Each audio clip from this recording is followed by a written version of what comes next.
मेरा नाम विक्रम है। मैं अहमदाबाद में रहता हूँ और मेरी पोस्टिंग दिल्ली में हुई थी। मैं प्राइवेट कंपनी में नौकरी किया करता था। पोस्टिंग दिल्ली में हो जाने की वजह से ज़्यादातर मुझे अपने घर से बाहर रहना पड़ता था। मैं महीने में 2 दिन की छुट्टी पर ही अपने घर आया करता था। मेरे परिवार में मेरी माँ, मेरी पत्नी और 2 छोटे छोटे बच्चे थे। हमारी जिंदगी बहुत खुशी से गुजर रही थी, लेकिन कुछ महीने पहले कुछ ऐसा बदला जिसने मेरी आत्मा तक को हिलाकर रख दिया था। मेरी माँ पहले बहुत बातें किया करती थीं, लेकिन अब खामोश से रहने लगी थीं।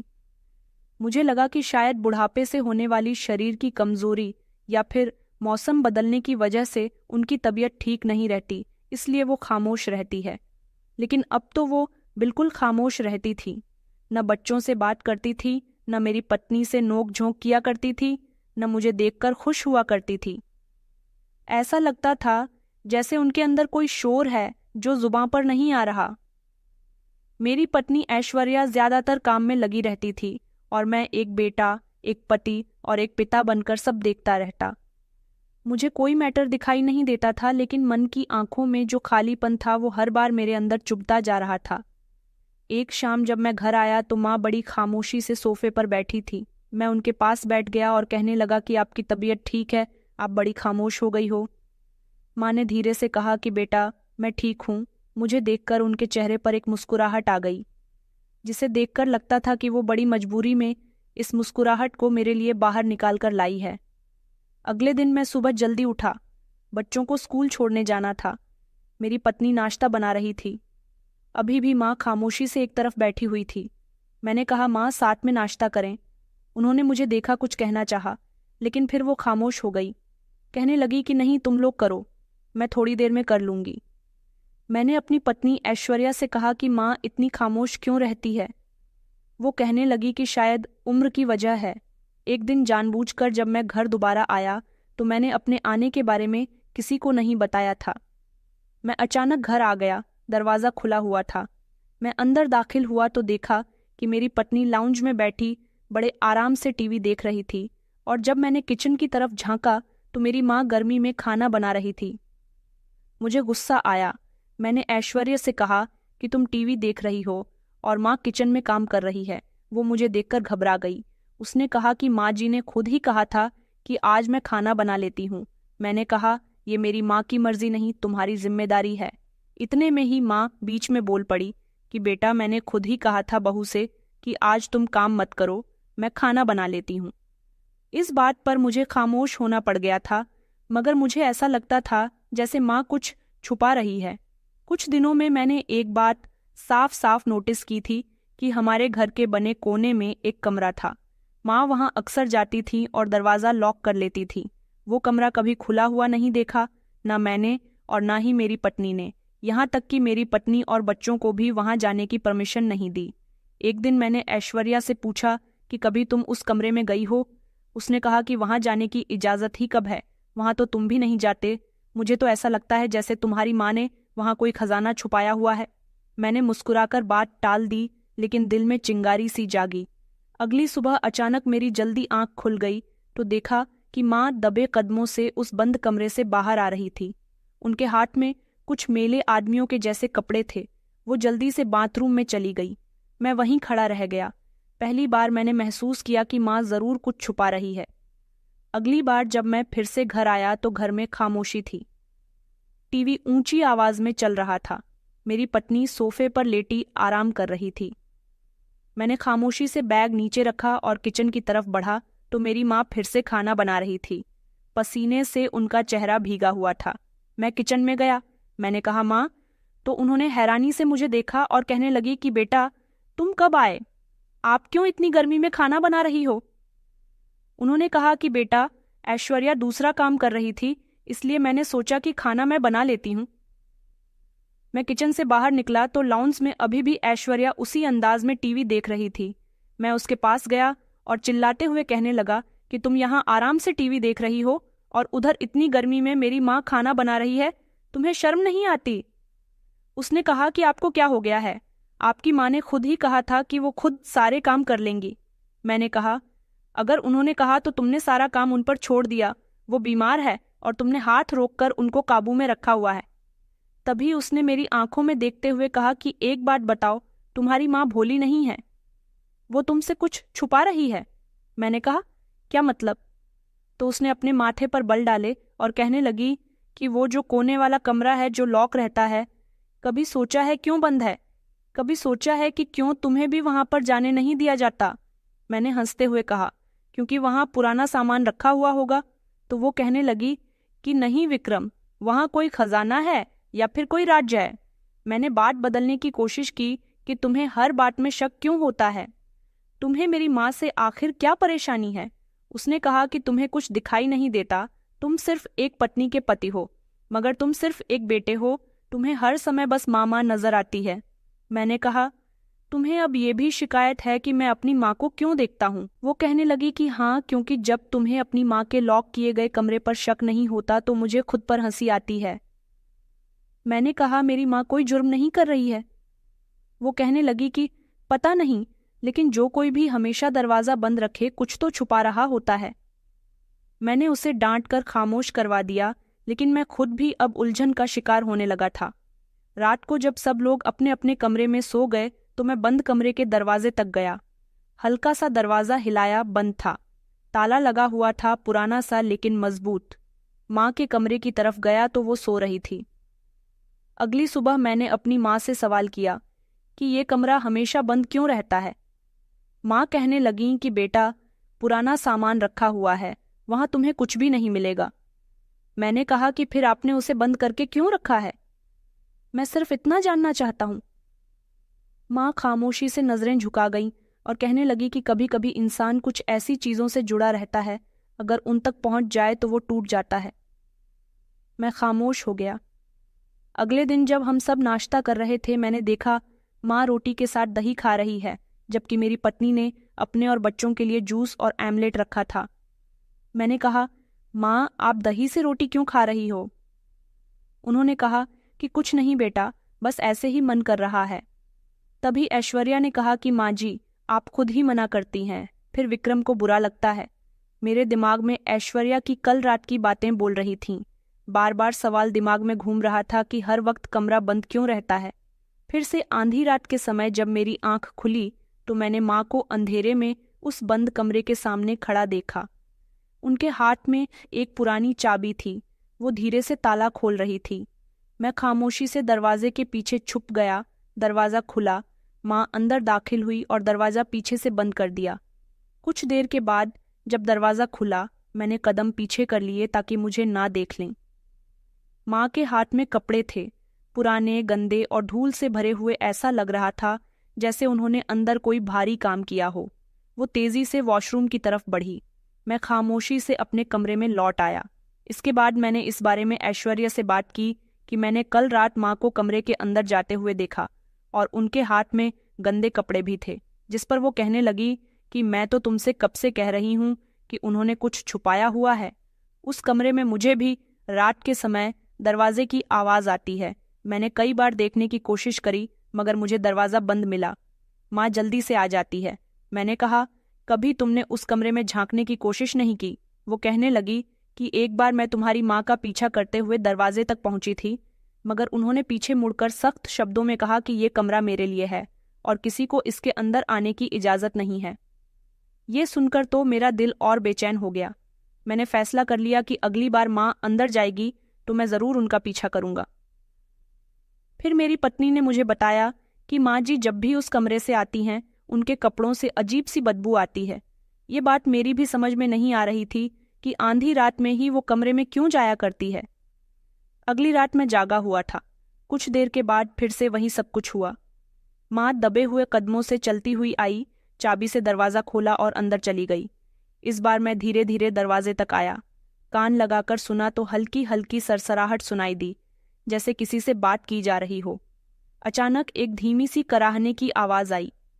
मैंने जल्दी से अपने कदम पीछे हटाए और अपने कमरे में वापस आ गया। सुबह के समय मैंने माँ से पूछा कि आप रात को कहाँ गई थी? उन्होंने चौंक कर मुझे देखा। कहने लगी कि मैं तो कहीं भी नहीं गई थी, तुम्हारा वहम होगा। मैंने कहा कि मैंने खुद आपको उस कमरे में जाते हुए देखा। आपके हाथ में कपड़े थे, माँ ने नजरें चुरा लीं। कहने लगीं कि हाँ बेटा, वो कुछ पुराने कपड़े थे, सफाई कर रही थी। मैंने कहा, आंधी रात को? पहले माँ खामोश रहीं, फिर धीरे से कहने लगीं कि बेटा, कुछ चीज़ें ऐसी होती हैं जो वक्त पर ही समझ आती है। ये जवाब मेरे लिए परेशान कर देने वाला था। मैंने बात आगे नहीं बढ़ाई, मगर फैसला कर लिया था कि मैं सच जानकर ही रहूंगा। मैंने ऐश्वर्या से कहा कि हमें उस कमरे के अंदर जाना है। माँ तो हमें कभी इजाज़त नहीं देगी, हमें ही कोई तरीका ढूंढना होगा। मैं किसी चाबी बनाने वाले को बुलाता हूँ ताकि हमें उस कमरे की चाबी मिल सके। ऐश्वर्या ने मेरी बात काटते हुए कहा कि ऐसा मत करो, माँ का दिल टूट जाएगा, वो चाहे जैसी भी है तुम्हारी माँ है। मैं खामोश हो गया। शायद ऐश्वर्या सही कह रही थी, लेकिन शक अब हद पार कर चुका था। एक दिन मैंने माँ से कहा कि आप काफ़ी दिनों से बहुत बदली बदली सी लग रही हो, उस कमरे में क्या है? माँ ने चौंक कर मेरी तरफ देखा। फिर खामोश रहने के बाद वो बोलीं कि बेटा, वो सिर्फ एक पुराना कमरा है, तुम क्यों बार बार उसी बात पर वापस आ जाते हो? मैंने कहा, क्योंकि मैं जानना चाहता हूं कि आखिर वहां पर क्या है जो आपने सबसे छुपाया हुआ है। ना मैं जा सकता हूं, ना मेरी पत्नी जा सकती है, ना बच्चे जा सकते हैं।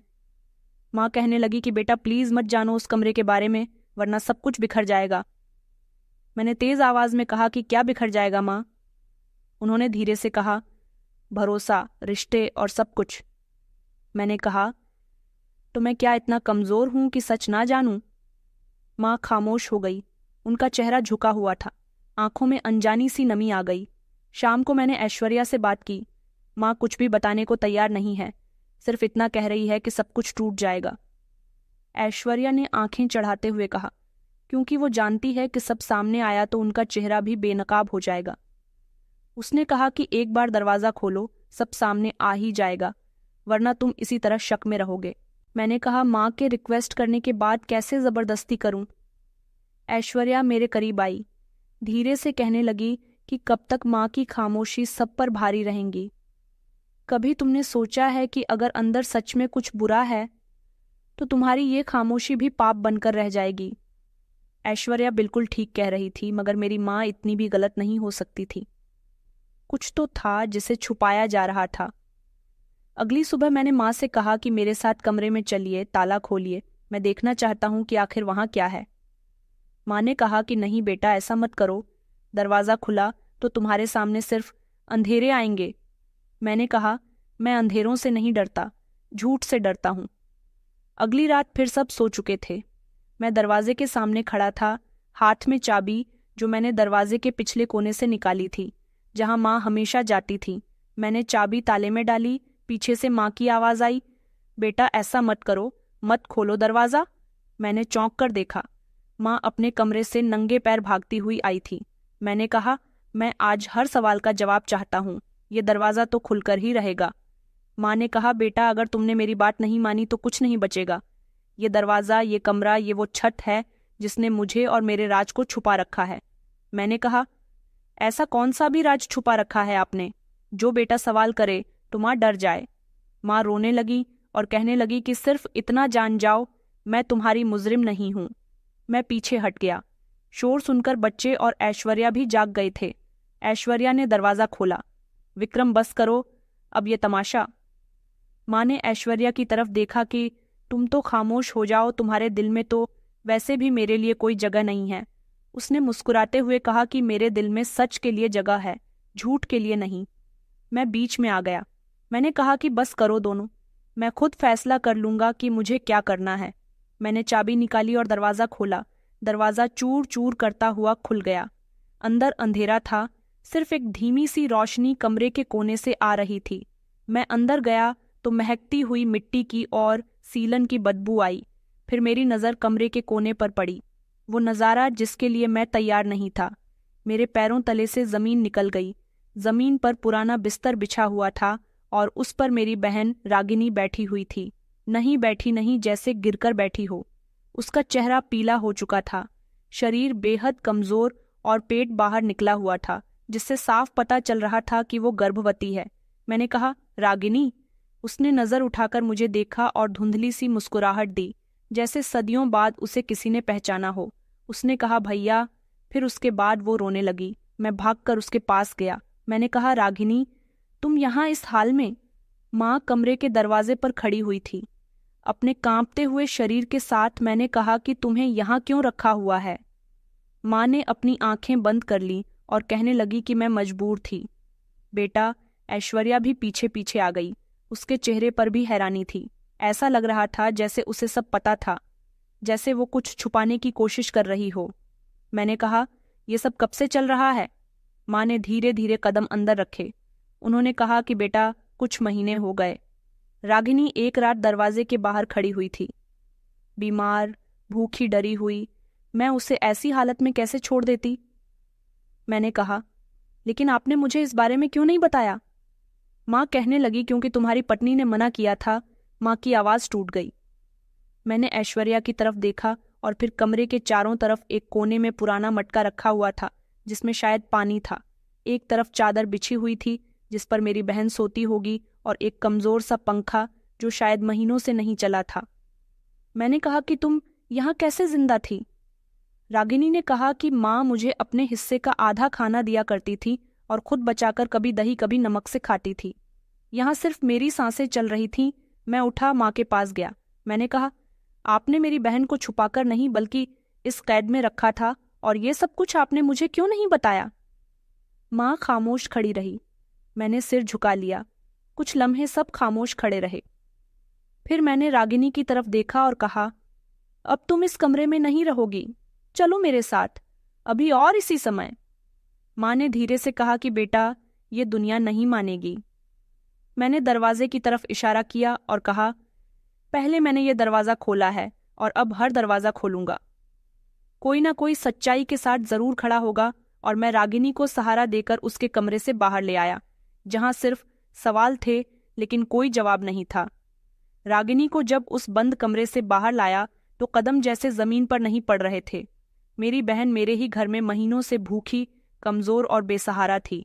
ये सोचकर भी मुझे गुस्सा आ रहा था। मैंने लाउंज में उसे सोफे पर बिठाया। माँ नजर झुकाकर एक तरफ खड़ी हुई थी और ऐश्वर्या दरवाजे के पास टेक लगाकर खड़ी हुई, खामोशी से सारा तमाशा देख रही थी। मैंने कहा, माँ, अब बताओ कि ये सब कुछ छुपाने की आपको क्या जरूरत थी? मेरी आवाज़ तेज हो चुकी थी। माँ धीरे धीरे मेरे कदमों में आकर बैठ गई, हाथ जोड़कर और रोते हुए कहने लगी कि बेटा, मैंने कोई पाप नहीं किया, सिर्फ अपनी बेटी को अपने घर में पनाह दी है। उसे कहीं और जगह नहीं मिली और मुझे भी। मैंने कहा, माँ, तो क्या आपने मुझे ये सब बताना जरूरी भी नहीं समझा? मैं आपका बेटा नहीं हूं। माँ कहने लगी कि बेटा, मुझे डर था कि कहीं तुम भी बाकी सब लोगों की तरह अपनी बहन को ठुकरा ना दो। माँ की आवाज कांप रही थी। ऐश्वर्या आगे बढ़ी और कहने लगी कि माँ जी, आप ये क्या कह रही हैं? मुझे तो खुद अभी पता चला है कि रागिनी यहाँ पर थी। मैंने एकदम ऐश्वर्या की तरफ देखा और कहा, क्या तुम्हें सच में नहीं पता था? उसने कहा, कसम से विक्रम, मैंने तो खुद रागिनी को काफी समय से नहीं देखा। तुम्हारी माँ ने ही ये सब कुछ छुपाया। रागिनी, जो अब तक खामोश बैठी हुई थी, कहने लगी कि भाभी, आप झूठ बोल रही हो। आखिर आप कितना झूठ बोलोगी? जब मैं रात को माँ के साथ घर के दरवाजे पर आई थी, आपने मुझे दरवाजे से धक्के देकर निकाल दिया था और ये भी कहा था कि मैं मर जाऊं लेकिन इस घर में कदम भी न रखूं। आपको इस बात से कोई फर्क नहीं पड़ता कि मेरे साथ कुछ भी हो जाए और ये घर सिर्फ आपका है कि आपको आपने कहे हुए शब्द आज याद नहीं है। ऐश्वर्या के चेहरे पर अचानक एक झटका सा आ गया था, लेकिन वो फौरन संभल गई। उसने कहा कि मुझे याद नहीं, और भला मैं तुम्हारे साथ ऐसा क्यों करूंगी? हो सकता है मैंने किसी और को समझ लिया हो। उस समय तो अंधेरा भी था। मैंने ऐश्वर्या की बात काट दी और कहा कि ऐश्वर्या, अंधेरा तुम्हारे दिल में है, याद में नहीं। इतना सब कुछ ऐसे ही तो नहीं हो सकता। तुम्हें सब कुछ पता था, बस तुम मान नहीं रही हो। माँ ने कहा, बेटा, तुम तो अपनी ड्यूटी पर होते थे। जब शादी के बाद पहली बार रागिनी का अपने पति के साथ झगड़ा हुआ और वो यहाँ पर आई तो तुम्हारी पत्नी ने रागिनी से कहा था कि अगर तुम यहाँ दोबारा आई तो तुम पर ऐसा इल्जाम लगाऊंगी कि तुम कहीं मुंह दिखाने के काबिल नहीं रहोगी। तब से मैं डर गई थी। मुझे लगा कि अगर मैंने इस बारे में तुम्हें कुछ बताया तो शायद तुम्हारे दिल में भी अपनी बहन के लिए शक बैठ जाए। मैंने माँ के हाथ पकड़ लिया और कहा कि माँ, आपने सच पर पर्दा डालकर उसे बचाया नहीं बल्कि और भी मुश्किल में डाल दिया। ऐश्वर्या ने चिल्लाकर कहा, तो क्या तुम लोग मुझे मुजरिम समझ रहे हो? अपनी बहन की झूठी मोटी कहानी सुनकर तुम लोग मेरे खिलाफ हो जाओगे। मैंने कहा, ऐश्वर्या, तुमने सिर्फ मेरे खिलाफ नहीं, एक इंसान के साथ जुल्म किया है। जो कुछ रागिनी के साथ हुआ उसकी जिम्मेदार तुम भी हो। रागिनी धीरे से कहने लगी कि भैया, मुझे आपसे शिकायत नहीं है, मैं सिर्फ इतना चाहती हूं कि अब मैं छुप छुप कर नहीं रह सकती। मैंने कहा कि नहीं, अब तुम्हें छुप कर रहने की कोई ज़रूरत नहीं है। तुम मेरी बहन हो, तुम यहाँ इज्जत से रहोगी।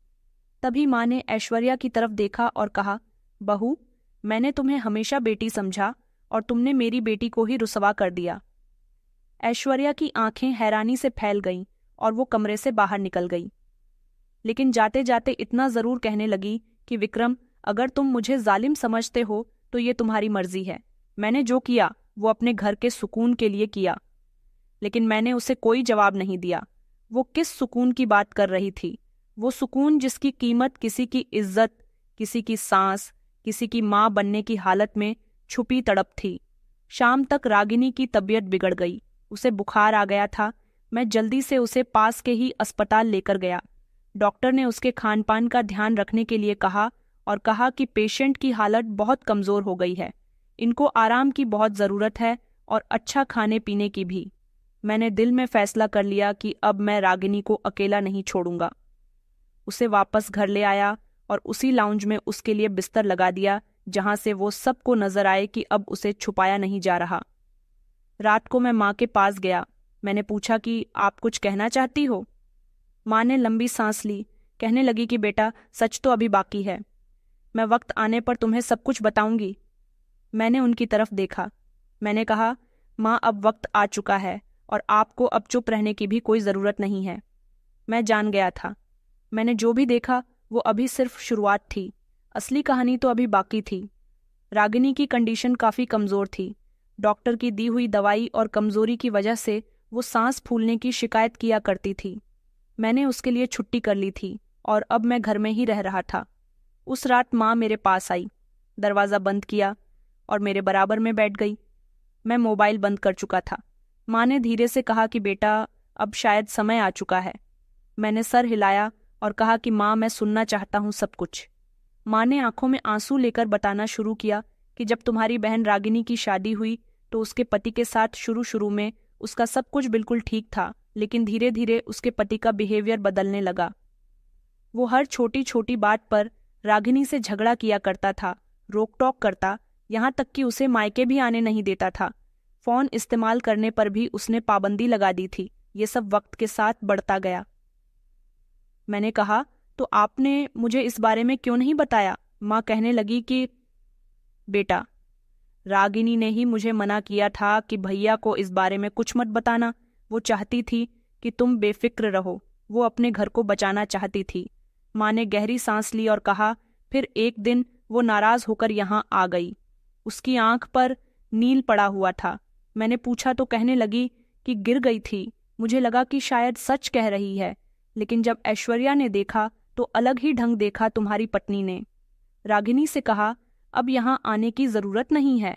तुम्हारे पति ने झगड़ा करके तुम्हें यहाँ भेजा है, ये मैं बहुत अच्छे से जानती हूँ। जैसे भी रहो, अपने घर में एडजस्ट करो। मैंने तुम्हारी पत्नी को समझाने की बहुत कोशिश की, लेकिन वो रागिनी को बातें सुनाए बिना खामोश नहीं रही। फिर उसी रात रागिनी ने फैसला किया कि वो कल ही अपनी ससुराल वापस चली जाएगी। ऐश्वर्या ने कहा कि अगर वो यहीं रहेंगी तो अगले दिन पुलिस को फ़ोन करके कह दूंगी कि रागिनी किसी दूसरे मर्द के साथ देखी गई है, उसके नाजायज़ संबंध हैं। ये सुनकर तो मैंने अपने हाथ की मुट्ठियां बंद कर ली थीं। मैंने कहा कि ऐश्वर्या ने सच में ऐसा ही कहा था। माँ कहने लगी कि हाँ बेटा, उसका कहना था कि अगर रागिनी वापस आ गई तो तुम उसे जायदाद में हिस्सा दोगे और ये बात तुम्हारी पत्नी को गंवारा नहीं। मैंने कहा, माँ, आपने बात मुझे उस समय क्यों नहीं बताई? माँ कहने लगी कि बेटा, रागिनी ने ही मुझे मना किया था कि भैया को इस बारे में कुछ मत बताना। वो चाहती थी कि तुम बेफिक्र रहो। वो अपने घर को बचाना चाहती थी। माँ ने गहरी सांस ली और कहा, फिर एक दिन वो नाराज होकर यहाँ आ गई। उसकी आंख पर नील पड़ा हुआ था। मैंने पूछा, तो कहने लगी कि गिर गई थी। मुझे लगा कि शायद सच कह रही है, लेकिन जब ऐश्वर्या ने देखा तो अलग ही ढंग देखा तुम्हारी पत्नी ने। रागिनी से कहा, अब यहाँ आने की ज़रूरत नहीं है। तुम्हारे पति ने झगड़ा करके तुम्हें यहाँ भेजा है, ये मैं बहुत अच्छे से जानती हूँ। जैसे भी रहो अपने घर में एडजस्ट करो। मैंने तुम्हारी पत्नी को समझाने की बहुत कोशिश की, लेकिन वो रागिनी को बातें सुनाए बिना खामोश नहीं रही। फिर उसी रात रागिनी ने फैसला किया कि वो कल ही अपनी ससुराल वापस चली जाएगी। ऐश्वर्या ने कहा कि अगर वो यहीं रहेंगी तो अगले दिन पुलिस को फ़ोन करके कह दूंगी कि रागिनी किसी दूसरे मर्द के साथ देखी गई है, उसके नाजायज़ संबंध हैं। ये सुनकर तो मैंने अपने हाथ की मुट्ठियां बंद कर ली थीं। मैंने कहा कि ऐश्वर्या ने सच में ऐसा ही कहा था। माँ कहने लगी कि हाँ बेटा, उसका कहना था कि अगर रागिनी वापस आ गई तो तुम उसे जायदाद में हिस्सा दोगे और ये बात तुम्हारी पत्नी को गंवारा नहीं। मैंने कहा, माँ आपने बात मुझे उस समय क्यों नहीं बताई? माँ ने मेरे हाथ पर हाथ रखा और कहने लगी कि बेटा, मुझे डर था कि तुम अपनी बहन से मोहब्बत करते हो, तुम बहुत जज्बाती हो जाओगे। ये सब कुछ सुनकर मुझे लगा तुम ऐश्वर्या पर शक करोगे, इस तरह तुम्हारा घर बर्बाद हो जाएगा। उसी लम्हे दरवाजे पर हल्की सी दस्तक हुई। दरवाजे पर ऐश्वर्या थी, उसके चेहरे पर वही सीरियसनेस थी, लेकिन अब बेचैनी भी झलक रही थी। उसने दरवाजे पर खड़े होकर कहा कि मुझे बात करनी है। मैंने कहा कि अब क्या रह गया है बात करने को? वो कहने लगी कि बस इतना कहना है कि मुझे तुम्हारी बहन इस घर में बिल्कुल भी बर्दाश्त नहीं है। हाँ, मैंने उसके खिलाफ सख्त शब्द कहे और शायद गलत बिहेवियर भी किया, लेकिन तुम्हें क्या लगता है कि तुम हमेशा से सिर्फ उसके ही भाई थे, कभी तुम मेरे पति नहीं बने? मैंने कहा, ऐश्वर्या मेरी बहन पर जुल्म होता रहा और तुम खामोशी से तमाशा बनकर देखती रही, यहाँ तक कि उसमें शामिल भी थी। क्या तुम्हें एहसास है कि तुमने उसके पति की हरकतों को और बढ़ावा दिया?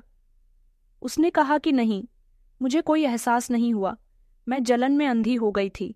लेकिन क्या ये सच नहीं कि तुम हमेशा अपनी बहन की फिक्र में लगे रहते थे? मैंने कहा, क्योंकि वो मजबूर थी। एक बार भी कभी उसने मुझसे कभी खुद से कुछ नहीं कहा। तुम तो मेरे साथ रहकर भी मुझसे छुपकर मेरी बहन के लिए साजिश करती रही। ऐश्वर्या खामोशी से पलट गई। मैं जानता था कि ये बहस खत्म नहीं होगी। माँ की बात ऐश्वर्या के आने की वजह से अधूरी रह गई। अगली सुबह मैं रागिनी को अस्पताल लेकर गया।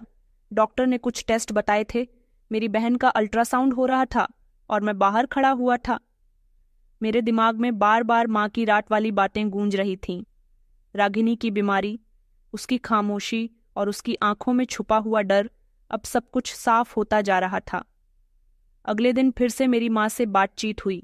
वो मेरे कमरे में आई, मेरे पास बैठ गई, कुछ देर तक खामोश रही, फिर कहने लगी कि बेटा, आज तुम्हें एक और सच सुनना है। मैंने माँ की तरफ देखा और कहा कि माँ, अब आपको कुछ भी छुपाने की ज़रूरत नहीं है। जो कहना है आज पूरी तरह से मुझे बता दीजिए। माँ ने धीरे से बोलना शुरू किया। रागिनी को जब पता चला कि वो प्रेग्नेंट है, वो बहुत खुश हुई। उसने अपनी खुशी मेरे साथ फ़ोन पर शेयर की। मैंने उसके लिए प्रार्थना की, उसे हौसला दिया, लेकिन उसके पति का बिहेवियर उसके लिए बदतर होता गया। मैंने कहा, क्या उसे अपने बच्चे की खुशी नहीं हुई? माँ ने कहा कि नहीं बेटा, उसे खुशी नहीं थी। वो तो अपनी पत्नी पर शक कर रहा था। उसका कहना था कि रागिनी का किसी के साथ अफेयर चल रहा है।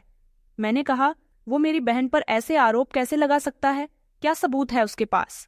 उसने कहा था कि उसे रागिनी के किसी दोस्त से पता चला है कि कॉलेज में उसका किसी लड़के के साथ अफेयर था और अब भी वो उसके साथ कीनट में है। वो कहता है कि जब जन्म के बाद बच्चे की शक्ल देख लेगा तब यकीन करेगा कि बच्चा किसका है। मैंने अपना सर अपने हाथों में पकड़ लिया। मैंने कहा, माँ, रागिनी की ऐसी कौन सी भी सहेली है जिसने उसको ये फिजूल बात बताई है? उसके दिमाग में ये जहर किसने डाला? माँ खामोश हो गई, फिर कहने लगी कि बेटा, ऐश्वर्या ने। मैंने चौंक कर कहा, क्या? माँ कहने लगी कि हाँ बेटा, उसने रागिनी के पति विनोद से फ़ोन पर बात की और कहा कि रागिनी अक्सर किसी के साथ यहाँ आती जाती देखी गई है। उसने ऐश्वर्या से सबूत मांगा तो तुम्हारी पत्नी ने एडिट की हुई फर्जी तस्वीर उसे सेंड कर दी, जो शायद पुरानी थी। मैं की झटकी से खड़ा हो गया और मैंने मचलना शुरू कर दिया। मैंने गुस्से से कहा कि इस औरत ने सिर्फ मेरे घर की बुनियाद नहीं हिलाई, बल्कि मेरी बहन की जिंदगी ही बर्बाद कर दी। मैं इसे कभी माफ नहीं करूंगा। माँ ने रोते हुए कहा कि बेटा, इसी इल्जाम के बाद रागिनी को उसके पति ने बहुत मारा। वो एक रात आंधी रात को घर से भाग गई क्योंकि उसे लगता था कि उसका पति ऐसी हालत में उसे पिट पिट कर जान से मार डालेगा जिसमें उसके बच्चे की भी मौत हो सकती है। उसके पैरों में चप्पल भी नहीं थी, सिर्फ तन पर पहने कपड़ों में ही वो घर से भाग आई थी। उसका मोबाइल उसके पति ने तोड़ दिया था। मैं उस रात बेचैन थी, बार बार मेरा दिल घबरा रहा था। मैंने कहा कि आपको कैसे पता चला कि वो घर से भाग गई? मैंने कहा बेटा, मुझे पता नहीं चला। मेरा दिल बहुत बेचैन था, इसलिए अगली सुबह मैं नाश्ता करने से पहले मंदिर में दर्शन देने के लिए चली गई थी। जब वहां की सीढ़ियों पर मैंने रागिनी को देखा तो उसके शरीर पर चोट के निशान थे, कपड़े भी फटे हुए थे, यहाँ तक कि उसे सांस लेने में भी दुश्वारी हो रही थी। वो बेहोश होने वाली थी। मैंने जल्दी से वहां उसे पानी पिलाया और रिक्शा करके फौरन उसे घर ले आई। मैंने माँ का हाथ थाम ली और कहा कि आपने मुझे इस बारे में क्यों नहीं बताया? माँ, मेरी आपसे सिर्फ यही शिकायत रहेंगी कि आप इतना सब कुछ अकेले झेलती रहीं। माँ ने कहा, बेटा, मैं तुम्हें कैसे बताती? घर आते ही जब मैंने ऐश्वर्या को इस बारे में बताया कि रागिनी की तबीयत ठीक नहीं है, उसकी जान खतरे में है, तो उसने साफ इनकार कर दिया। मैंने ठंडी सांस लेकर कहा, क्या कहा ऐश्वर्या ने? माँ ने ऐश्वर्या के शब्द दोहराए कि मेरी तरफ से उसका पति चाहे तो उसे जान से मार दे, मुझे फर्क नहीं पड़ता। इतना कहकर तुम्हारी पत्नी ने घर का दरवाजा बंद कर दिया और कहा, अगर आपके साथ ही अंदर आई तो मैं इसके साथ आपको भी घर से बाहर निकाल दूंगी, और तो और मोहल्ले वालों को भी शोर करके बता दूंगी कि रागिनी किसी गैर मर्द के साथ संबंध बना रही है और अपने पति को धोखा दे रही है। मैंने कहा, फिर आपने क्या किया? बेटा, फिर मुझे क्या करना था अपनी बेटी के लिए? मुझे तुम्हारी पत्नी से रिक्वेस्ट ही करनी थी। मैं उसके पैरों में गिर गई, रोने लगी कि ऐसा मत करो, लेकिन वो नहीं मानी। उसने घर का दरवाजा अंदर से बंद कर लिया, मुझे घर के अंदर खींच लिया और रागिनी को घर से बाहर निकाल दिया। मैंने रागिनी को बाहर ही बैठा रहने के लिए कहा। वो कड़कती सर्दी में नंगे पैर ऐसे ही गली की जमीन पर बैठी रही। मेरी आंखों के सामने जैसे वो नजर आने लगा। मेरी बहन दीवार के साथ टीक लगाकर गर्भवती हालत में सर्दी से कांपती और चुपचाप। माँ ने फिर बताया कि सुबह से पहले जब सब सो रहे थे, मैंने दीवार के पीछे से उसे अंदर बुलाया और फिर उस कमरे में छुपा दिया, वही कमरा जिसमें तुमने उसे देखा था। मुझे गुस्सा आया। मैंने दीवार पर अपना जोरदार मुक्का मारा। मैंने कहा कि मेरे घर में ये सब कुछ होता रहा और मुझे कुछ पता ही नहीं चला। माँ कहने लगी कि नहीं बेटा, तुम तो बस अंधविश्वास में उलझे हुए थे। मुझे बहुत गुस्सा आ रहा था। मैं उसी समय अपने कमरे से बाहर निकला, दूसरे कमरे में गया जहां पर ऐश्वर्या बच्चों के साथ बैठी हुई थी। मैंने चिल्लाकर कहा कि तुमने रागिनी के पति से बात की थी। ऐश्वर्या ने चौंक कर मुझे देखा और बोली कि कौन बता रहा है आपको? मैंने उससे बात की थी। मैंने कहा, माँ ने मुझे बताया है और ये भी बताया कि तुमने रागिनी के खिलाफ उसके झूठी बातें बताई हैं। फोटोज, इल्जाम, सब कुछ मुझे पता चल गया। ऐश्वर्या सीधी होकर बैठ गई। अच्छा, तो तुम्हें सब पता चल गया तो इतना भी सुन लो कि मैंने ये सब कुछ अपना घर बचाने के लिए किया। मैंने कहा, तुम्हें लगता था कि मेरी बहन यहाँ आकर हमेशा के लिए रुकने वाली थी? हाँ, क्योंकि तुम्हारा ध्यान और तुम्हारी मोहब्बत सब कुछ उसी के लिए हो जाती है। मैंने कहा, तो उसके बदले तुमने उसको घर से ही निकाल दिया, वो भी ऐसी कंडीशन में जब उसे तुम्हारे सहारे की जरूरत थी।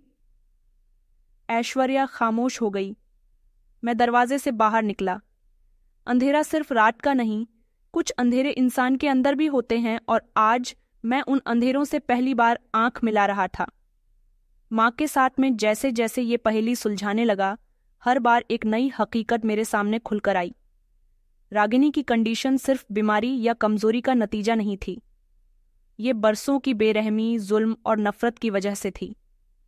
मैंने अगले दिन रागिनी के लिए घर में फ्रूट जूस लाकर रखे ताकि वो ठीक से अपना खान पान कर सके। वो अपने कमरे में खामोशी से पड़ी रहती थी। डॉक्टर के कहने के मुताबिक उसे पूरी तरह से रेस्ट करने की जरूरत थी। मैं खामोशी से उसके पास बैठा रहा। उसकी आंखें बंद थीं, लेकिन चेहरे पर वही घबराहट थी जो लगातार एक डर के साथ जुड़ जाती है।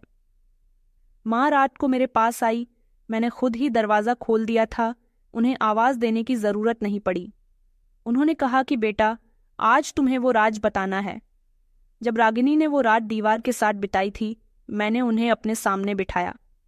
माँ की आंखों में आंसू आ गए और उन्होंने अपनी बात बतानी शुरू की। बेटा, उस रात बहुत ठंड थी। मैंने रागिनी को घर के अंदर लाने की कोशिश की, लेकिन ऐश्वर्या ने दरवाज़ा बंद कर दिया था। दरवाजे पर ताला लग चुका था। मैं आंगन में ही रागिनी के लिए तड़पती रही, चक्कर काटती रही कि पता नहीं मेरी बेटी घर के बाहर कैसी कंडीशन में होगी। फिर छत की दीवार के पास जाकर उसे आवाज़ लगाई। उसकी हालत बहुत खराब थी, लेकिन वो कुछ बोल नहीं रही थी। मैंने बड़ी मुश्किल से उसे घर के अंदर लिया। मैंने कहा, माँ, मैं फिर आपसे वही सवाल करूँगा कि आपने इस बारे में मुझे क्यों नहीं बताया। माँ ने बताया कि बेटा, तुम्हारी पत्नी ने कहा था कि अगर विक्रम को इस बारे में कुछ भी पता चला तो मैं खुद ही उसे छोड़कर चली जाऊंगी और यही कहूंगी कि तुम्हारी माँ और बहन झूठ बोल रही हैं। ये रागिनी ने कोई बड़ा पाप किया है। मैंने कहा, माँ, आपको इस तरह से कमज़ोर नहीं पड़ना चाहिए था। आप एक बार अपने बेटे पर भरोसा करके तो देखती। ये तो आपका डर था। माँ कहने लगी कि नहीं बेटा, डर नहीं, ये एक माँ की बेबसी थी। न मैं एक तरफ अपनी बेटी को तकलीफ में देखना चाहती थी, न दूसरी तरफ अपने बेटे का घर बर्बाद होता देखना चाहती थी। बेटा, उस रात तुम्हारी बहन बड़ी मुश्किल से दीवार पर चढ़ती हुई घर के अंदर आई थी। जब आधी रात के समय तुम्हारी पत्नी गहरी नींद में सो गई तो मैं अपनी साड़ी लेकर आई और साड़ियों को मजबूती से बांधा। उनको इतना लंबा कर लिया कि वो बाहर जमीन तक जा सके। मैंने रागिनी से कहा कि इनको पकड़कर खींचते हुए ऊपर आ जाओ। मैंने कहा, माँ, आपने उसे खींच लिया? माँ कहने लगी कि हाँ बेटा, मेरी ममता ने मुझे ताकतवर बना दिया। मैं अपनी बेटी को कड़कती हुई सर्दी में अकेली और ऐसी हालत में सड़क पर कैसे छोड़ सकती थी। मेरे हाथ सूज गए थे। बड़ी मुश्किल से मैंने रागिनी को खींचकर दीवार के सहारे तक लिया और फिर बड़ी मुश्किल से उसे खामोशी से नीचे तक उतारा, फिर उसे कमरे में ले जाकर बंद कर दिया।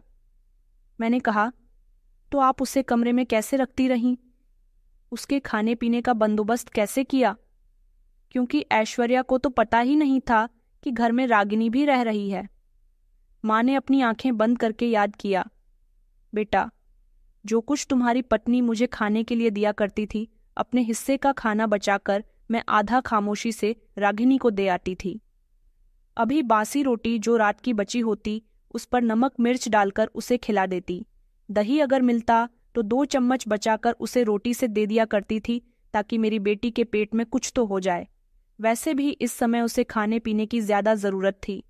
मैंने कहा, अम्मा, क्या ऐश्वर्या आपको भी खाना नहीं देती थी? माँ हंसते हुए आंखें खोलती हैं। बेटा, इस घर में तुम्हारे पीछे तुम्हारी पत्नी का ही राज चलता था। घर के सारे काम मुझसे करवाया करती, फिर भी मुझे पेट भर के खाना नहीं देती थी। मेरे ही हाथ का बना हुआ खाना खुद भी शौक से खाती और बच्चों को भी शौक से खिलाती, लेकिन मेरे आगे से खाना उठा लेती और कहती कि आपको खाना खाने की क्या ज़रूरत है। आपको पता है कि मैं और मेरे बच्चे ताज़ी रोटी ही खाते हैं। आप तो वैसे भी 2-3 रोटी एक्स्ट्रा बनाती हो, जो बासी रोटी है वही आप खाया करो। बेटा, दोपहर में रोटी एक्स्ट्रा बना लेती तो वो मुझे दोपहर की एक्स्ट्रा वाली रोटी बासी होने के बाद रात को खाने में दे दिया करती, और रात वाली दोपहर को जो खाना उसे पसंद नहीं होता वो खाना वो मुझे दिया करती। बस कुछ इसी तरह से तुम्हारे पीछे मेरी जिंदगी कट रही थी। मैंने कहा कि इतना सब कुछ हो गया और आप खामोश रहती थीं। बेटा, मैं तुम्हारी बहन को बचाने के लिए खामोश रही, मेरे पास कोई दूसरा रास्ता नहीं था। मैंने कहा, तो आपने ये सब कितने दिन किया? लगभग 1 महीने तक। रागिनी ने तो कभी कोई शिकायत नहीं की। वो हमेशा यही कहा करती थी कि मेरी सांसें चल रही हैं, यही बहुत है। मैंने कहा कि कभी ऐश्वर्या को शक नहीं हुआ। वो कहने लगी कि हुआ था बेटा, लेकिन मैंने बहाने बना दिए कि कभी मैं खुद उस कमरे में जाकर आराम करती हूँ, कभी सफाई करती हूँ। और तुम्हारी पत्नी से कह दिया था कि तुम वहां पर मत जाना, वो वैसे भी उस कमरे से दूर रहती थी। मैं खामोश हो गया। इतनी देर की बातचीत के बाद जैसे दिल टुकड़े टुकड़े हो गया। मेरी माँ, जिन्होंने हमारी परवरिश की, खुद अपनी ही बहू के सामने मजबूर हो गई थी, और मेरी बहन जो कभी मुझसे छोटी छोटी बातें शेयर करती थी, खामोशी से सारे जुल्म सहती रही। मैंने एक आखिरी सवाल और माँ से किया, क्या ऐश्वर्या को पता था कि आप अपने हिस्से का आधा खाना कमरे के अंदर लेकर आती हो? उन्होंने कहा कि नहीं बेटा, वो तो ये समझती थी कि मैं भिखारी को खाना दे देती हूँ। आगे उन्होंने कहा कि बेटा, मैं रोज सोचती थी कि तुम्हें इस बारे में बताऊं, लेकिन जब तुम्हारे बच्चों का चेहरा देखती तो सोचती कि बच्चे माता पिता से अलग हो जाएंगे। बेटी के सुकून के चक्कर में मैं अपने बेटे का घर उजाड़ दूंगी, और कभी कभी तो मुझे डर भी लगता था कि ऐश्वर्या की सच्चाई जानने के बाद कहीं तुम टूट न जाओ। मैंने कहा, माँ, मैं तो अब भी टूट चुका हूँ। फर्क सिर्फ इतना है कि अब मुझे पता है कि मुझसे क्या क्या छुपाया गया। मैं पूरी तरह से खामोश हो गया था। मैंने दिल में एक फैसला कर लिया था। दोपहर का समय था। मैं रागिनी को अस्पताल से डिस्चार्ज करवाकर घर ले आया था। अब उसकी कंडीशन थोड़ी बेहतर लग रही थी, लेकिन वो पूरी तरह से खामोश थी। ऐसा लगता था कि बोलने से भी डर रही है, जैसे कोई फिर से उसका कुछ छीन ले। माँ उसके साथ कमरे में थी। मैं लाउंज में बैठा हुआ था। मैंने ऐश्वर्या को कमरे में बुलाया, दरवाज़ा बंद किया और उसके सामने बैठ गया। मैंने कहा कि आज कोई बहाना नहीं, सिर्फ तुम्हारे मुंह से सब कुछ सुनना है। सच तो मुझे पहले से ही पता है। ऐश्वर्या ने मेरी तरफ देखा। उसके शब्दों में अभी भी घमंड था। कहने लगी कि क्या सुनना है तुम्हें? वही बातें जो तुम्हारी माँ ने तुम्हें बताई हैं। मैंने कहा कि मेरी माँ ने मुझे जो बताया वो तुम्हारे बिहेवियर का आधार चेहरा है। बाकी मैं तुम्हारे मुंह से सुनना चाहता हूँ कि क्या तुमने सच में रागिनी के पति को भड़काया था? ऐश्वर्या ने कहा कि हाँ, किया था। मैंने कहा, क्यों? तो वो मेरी आंखों में आंखें डालकर कहने लगी, क्योंकि हर वक्त तुम्हारे मुंह पर तुम्हारी बहन का नाम रहता था। कभी उसकी पसंद, कभी उसकी खुशी, कभी उसके फोटो की तारीफ, कभी उसकी सुंदरता की तारीफ। मैं तुम्हारी पत्नी थी, लेकिन तुमने हमेशा मेरे सामने अपनी बहन का जिक्र करके मुझे नीचा दिखाया। मैंने कहा, और तुमने क्या किया? तुमने तो उसके कैरेक्टर पर इल्ज़ाम लगा दिया, उसका घर बर्बाद कर दिया। उसने कहा, मुझे जो ठीक लगा मैंने वही किया। ऐश्वर्या की जुबान में पछतावा कहीं से कहीं तक भी नहीं था। मैंने कहा, तुम्हें क्या लगा कि तुम उसका घर बर्बाद करके सुकून से बैठ जाओगी? ऐश्वर्या ने ठंडी सांस ली और कहने लगी कि मैंने कभी नहीं चाहा कि रागिनी यहाँ आकर रहे। मुझे लगा था कि शादी के बाद वो अपने घर में खुश रहेंगी, लेकिन जब उसकी परेशानियों की कहानी तुम्हारी जुबानी सुनने को मिली, मुझे लगा कि तुम्हारे और मेरे बीच की मोहब्बत तुम्हारी बहन की वजह से कम हो जाएगी। मैंने कहा, तो तुमने उसे निकाल दिया, उसके पति को भड़काया, माँ को डराया, उन्हें खामोश कर दिया। उसने कहा, विक्रम, मैं सिर्फ अपने घर को बचाने की कोशिश कर रही थी। मैंने कहा कि तुम्हें क्या लगता है, तो अब तुम मेरी बनकर रहोगी। ऐसा बिल्कुल नहीं होगा। किसी की गोद उजाड़कर, किसी के कैरेक्टर पर कीचड़ उछालकर, किसी का घर बर्बाद करके तुम अगर अपना घर आबाद करना चाहती हो तो ऐसा कभी नहीं हो सकता। ऐश्वर्या ने एक लम्हे के लिए आंखें बंद कर लीं, जैसे बहस करते करते थक चुकी हो। उसने कहा कि विक्रम, मैंने ये सब कुछ जलन की वजह से किया। मैंने कहा कि तुमने उसके पति से क्या कहा था? उसने कहा कि वही जो तुम्हें पता है। मैंने कहा, तुमने मेरी बहन के साथ बहुत बुरा किया और उसके पति ने भी तुम्हारे भड़कावे की आग से, उसके पति ने उसे बुरी तरह से मारा, जिसकी वजह से वो यहाँ भागकर आई थी ताकि वो उसे जान से ना मार दे। वो माँ को मंदिर की सीढ़ियों पर मिली थी। अगर वो कहीं और चली जाती तो शायद हमें आज तक उसका पता ना होता और तुम सुकून से सोई रही, लेकिन अब तुम्हारी जिंदगी में सुकून नहीं आएगा। ऐश्वर्या खामोश हो गई। मैंने कहा कि तुम अपने घर जा सकती हो ऐश्वर्या, मैं कल ही डिवोर्स के पेपर्स तुम्हारे घर ले आऊंगा। और हाँ, बच्चे मेरे साथ रहेंगे। मैं कभी भी अपने बच्चे तुम्हें नहीं दूंगा, क्योंकि जो औरत जलन हसद में दूसरी औरत को परेशान कर सकती है, वो जलन की आग में अपने बच्चों को भी बर्बाद कर सकती है। ऐश्वर्या ने मुझे चौंक कर देखा। कहने लगी कि नहीं नहीं विक्रम, तुम ऐसा नहीं कर सकते। हमारे 2 छोटे छोटे बच्चे हैं। मैं अपने बच्चों के बिना नहीं रह सकती। मैंने कहा कि नहीं, तुम अपने मायके जाओगी, तुम अपने भाइयों के पास जाओगी जहां तुम्हारी इज्जत भी नहीं है। मैं जानता हूं कि वहां तुम्हारी ही इज्जत नहीं है, तो वो लोग मेरे बच्चों का ख्याल क्या रखेंगे? तुम अपनी हालत के जिम्मेदार खुद हो। मैंने उससे कहा कि अपना सामान पैक करो और अभी इसी समय तुम इस घर को छोड़कर जा सकती हो। वो रोने लगी, चिल्लाने लगी, लेकिन अब मेरे पास माफ़ी की कोई गुंजाइश नहीं थी। वो मेरी बहन के साथ जो कर चुकी थी वो सब बहुत गलत था। वो बार बार रो रही थी, बच्चों से लिपट रही थी, लेकिन मैंने उसे इज्जत से यहाँ से जाने के लिए कहा। मैं जानता था कि उसकी अपने मायके में कोई इज्जत नहीं है। उसके माता पिता तो मर गए हैं, उसके भाई भाभी कभी भी उसे मुंह नहीं लगाते थे, तभी तो वो कभी अपने मायके जाती ही नहीं थी। लेकिन अब जब वो हमेशा हमेशा के लिए वहां जाएगी तो तब उसे एहसास होगा कि एक बहन परेशानी के समय में अपने मायके नहीं जाए तो कहाँ जाए। मैं चाहता तो उसे ये सज़ा न देता, लेकिन मैं अपनी बहन की आंखों के आंसू नहीं देख सकता था। मेरे लिए मेरी माँ की मोहब्बत अपनी जगह थी, बहन की मोहब्बत अपनी जगह थी, और ऐश्वर्य और बच्चों की मोहब्बत अपनी जगह थी। लेकिन वो ये चाहती थी कि मैं अपनी बहन को भी छोड़ दूं, माँ को भी छोड़ दूं और सिर्फ उस पर ध्यान दूं, तो ऐसा नहीं हो सकता था। वो बहुत रोई, फिर मैंने उसे उसके मायके भेज दिया। बच्चे मेरे साथ नहीं गए। अगले ही दिन मैंने डिवोर्स के पेपर तैयार करवाकर उसके मायके भिजवा दिए। उसके भाइयों ने मुझसे बात करने की कोशिश की, लेकिन मैंने किसी से बात नहीं की। मैं अब अपनी बहन के साथ रहना चाहता था, उसका ख्याल रखना चाहता था। ऐश्वर्य अपने मायके जा चुकी थी, बच्चे मेरे साथ में थे। बच्चों को कुछ दिन तक अपनी माँ की याद आई, लेकिन मेरी माँ ने उनको संभाल लिया। उधर मैंने विनोद के खिलाफ भी पुलिस में कंप्लेंट दर्ज करवा दी थी। उसने मेरी बहन के साथ जो कुछ भी किया था वो अच्छा नहीं किया था। पुलिस ने जब मेरी बहन के बयान लिए तो उसको अरेस्ट कर लिया गया। उसको उसके की सज़ा मिली। भले ही वो जमानत पर छूट गया, लेकिन उसकी पूरे मोहल्ले में बदनामी हो चुकी थी। मैंने अपनी बहन को उससे अलग कर लिया। हम दोनों भाई बहन की 1 महीने में ही डिवोर्स हो गई थी। मैं भी खुश था। अपनी पत्नी को छोड़कर और बहन की डिवोर्स हुई थी, उस पर भी मुझे सुकून था, क्योंकि जिस इंसान से हमें तकलीफ मिले उसके साथ रहने का कोई मतलब नहीं बनता। वक्त गुजरता गया और रागिनी ने बेटे को जन्म दिया। रागिनी का बेटा बहुत सुंदर था। ऐश्वर्या के मायके से डिवोर्स होने के बाद कभी कोई खबर नहीं आई। सिर्फ इतना पता चला कि ऐश्वर्या मुझसे माफ़ी मांगना चाहती है, लेकिन वह डिवोर्स देकर उसे माफ़ कर चुका था। बच्चे भी कुछ समय के बाद अपनी माँ को भूल गए, क्योंकि छोटे थे। उनकी बुआ ने उनका बहुत ख्याल रखा।